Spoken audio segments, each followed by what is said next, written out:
Welcome to Miss Stories in Crime. I'm your host, Melissa Thompson. Today marks 78 days since Summer Wells has gone missing, and the yarn is starting to unravel in the Wells family. So many things to discuss. Let's get started. First, it has been said today is Wednesday, September 1st, that Donald Wells has been arrested by the FBI. That is why we have not been able to find it in Hawkins County, because Hawkins County has nothing to do with this. Now, there have been some posts from the interview room for one, and I'd like to go over that with you. The interview room said, "Today will be interesting for Summer, justice for Jeannie, and other SA survivors. Stay the course, friends. I will let you know more when I can." Now, our lovely Tiffany Marie had another post that she put up that I want to talk about. She said this Facebook comment that was posted a short time ago is true and accurate to the best of my knowledge. Early this morning, I received this very information from Trish. And if you guys don't remember who Trish is, she is Jeannie's daughter. This is posted on her behalf and with her permission.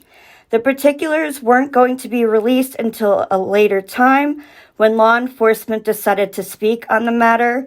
It wasn't information that was supposed to be shared publicly, but it accidentally was. Understandably so, emotions are very high, and this is a very stressful time for the family. To be clear, for those asking and commenting in chats, it wasn't Trish who wrote this. It was another family member who wrote the comment, but the information is true. Please continue to pray for Summer Moon. Now, here was the post by Cynthia Dawson. He was arrested last night around 11 p.m. Candus called my aunt. Don't exactly know what for yet, but they told Candus they were extraditing him to Boston and that it was federal. Candus said the cops told her to get off the phone because they wanted to talk to her. She said she would call my aunt back. She never did. So my aunt called her about an hour later, and both their phones went straight to voicemail. So they may have taken her too. It was shortly after that YouTube video was posted with the messages about the $50K or whatever. So I don't know if it has anything to do with that or not, but so that is the newest information we got today. Now, that I'm sure this arrest has to do, first of all, with Jeannie. Jeannie was the one to come forward and make a statement about what she went through from the age of 5 years old. And 5 other women have come forward to tell their stories about what happened. That is thanks to Chris McDonough, we have heard. Okay, so that's going on. Now, I can't remember, I think it's Prairie Boy 77's channel. It will be the most recent video on his channel. They called Don to ask him because he said this is before, of course, the arrest, that he was going out searching, trying to search on his neighbor's property for Summer, which is very strange because they didn't do anything beforehand, and all of a sudden they're starting to try to get on their neighbor's property. Interesting. Anyway, he asked for people to volunteer to help them search. And nobody has come forward wanting to because they know it's illegal to search on property you're not allowed to be on. So she was going over that, and then she wanted to go over Hunter's statement about the phone call that was made when Candus was at the drive-thru of the Walgreens. When Donald called, and to Candus's story, it was that he was just checking in and to see what time they would be home. But Hunter said that Donald was telling her about some perpetrator on their property or a neighboring property trying to lure children. Now, on this other channel, Donald denied this. He said, no, that's a liar. He's a little liar. So he's pretty disgusted with Hunter, as you can tell. I don't know who's telling the truth in that situation. I mean, I think that there's been lies coming out from everywhere. So that was brought up. Now, during that conversation, the phone conversation was on speaker, and this was a live. Candus was flipping out in the background. She was telling him to get the F off the phone, like screaming, almost like a tantrum type of act, I would say. Donald is heard saying, stop it, stop it, stop it. So I don't know if she was being physical with him. It did sound, in my opinion, that she was under some sort of substance. Maybe she was drunk. I don't know. But there was definitely tension going on there. And finally, the YouTube channel just says, look, I'll let you go. I'll let you go, because Candus's behavior was very erratic. And it was almost like she was going into the fetal position. Like, I mean, I'm just picturing this in my head, that she is falling apart. And we can all understand that, right? Her boys have been taken away. Her daughter is missing, whether she had something to do with it or not. Maybe we can say that she didn't, and that's why she's unraveling, okay? And then she's watching her husband, who's supposed to be on her side, and what is he doing? He's granting interviews. And he's on Facebook messaging all kinds of women, allegedly. So we hear that story. Now, J is for Justice. That's another scenario that happened, because Donald has been associating with women on Facebook Messenger. And one of the women came forward to J is for Justice and told her about a conversation and sent her screenshots that she had with Donald. Plus, she had phone calls with him. Apparently, two women actually were talking to Donald on Facebook Messenger.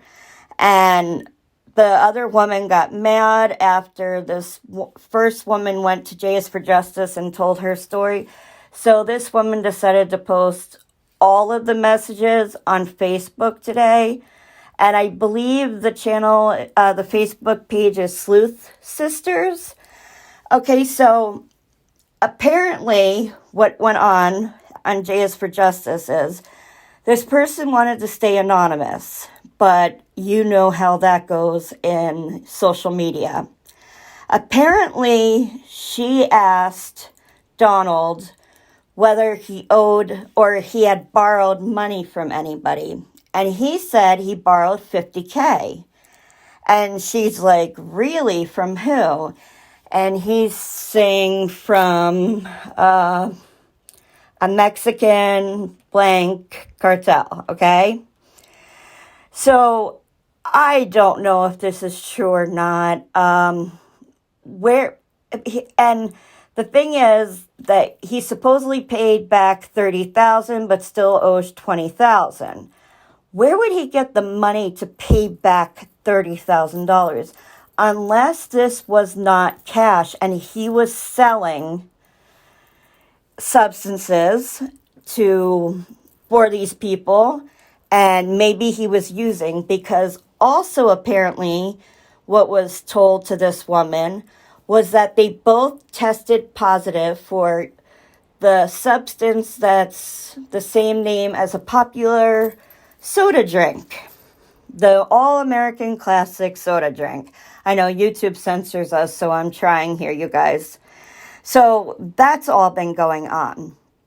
And apparently Candus has been going to work with Donald every day. For me, I kind of think she doesn't trust him at all. I think that she needs to be around him to watch him. Plus, I think that the loneliness has gotten to her so bad, like everything that went on. but there's so many questions that remain unanswered for us. The timeline that all of us have gone over, the timeline doesn't make sense. I think we've all felt that since the beginning. Like, there is definitely a lack of consistency in the story. And to hear if that was Grandma Candus, which, I kind of do believe that she was looking for somebody to talk to. And I believe that she did want Donald away so she can come back and be with her daughter, and so her daughter could get her sons back. I do believe that. I do believe that she's trying to protect her daughter. So, with all of that being said, Candus is coming under fire here because she can't deal alone anymore. Like, it's probably why she connected so much to Hunter, because, in my opinion, emotionally she's more at his level than at a 35-year-old or I forget how old Candus is right at the second. So that's been going on. So Donald being arrested for Jeannie's case and the others is a step in the right direction to get them help. And hopefully this will lead them to get him talking about Summer and that darn timeline that doesn't make sense. Again, Grandma Candus was saying that after the video was taken on the drive back home, where the TikTok video and the picture were taken at 3:09 p.m., Candus said they were 5 minutes from home. And Grandma said that they didn't get back until an hour and a half after that video. Now, Michelle After Dark put up a very, very interesting video, and wow, she really, really got me thinking. In that video, if you go in close, you can see the shed and two trees. She goes past the shed and two trees. Now, the shed has been brought up several times. What if when she went that way, this is Michelle After Dark's opinion, and I believe True Crime Rocket Science opinion as well. What if she met Donald halfway somewhere, and he met her halfway from his job, and she didn't go home at first with Summer? That was a good theory to think about, and I think we need to put it on the list of possibilities that could have happened.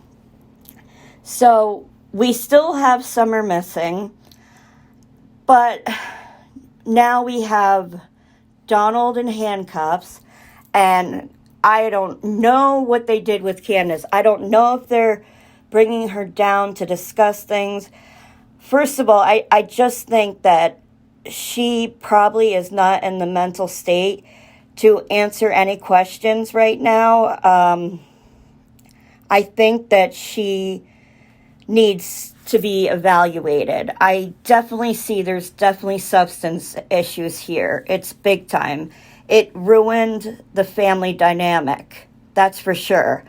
And it gave those kids a hard life, worrying about your parents not being sober to take care of you, being left alone. I mean, we heard several times that, Summer would be outside and they would forget that she was outside. And then they would go looking for her and, oh, there she is. She's by her swing, or she's just playing outside.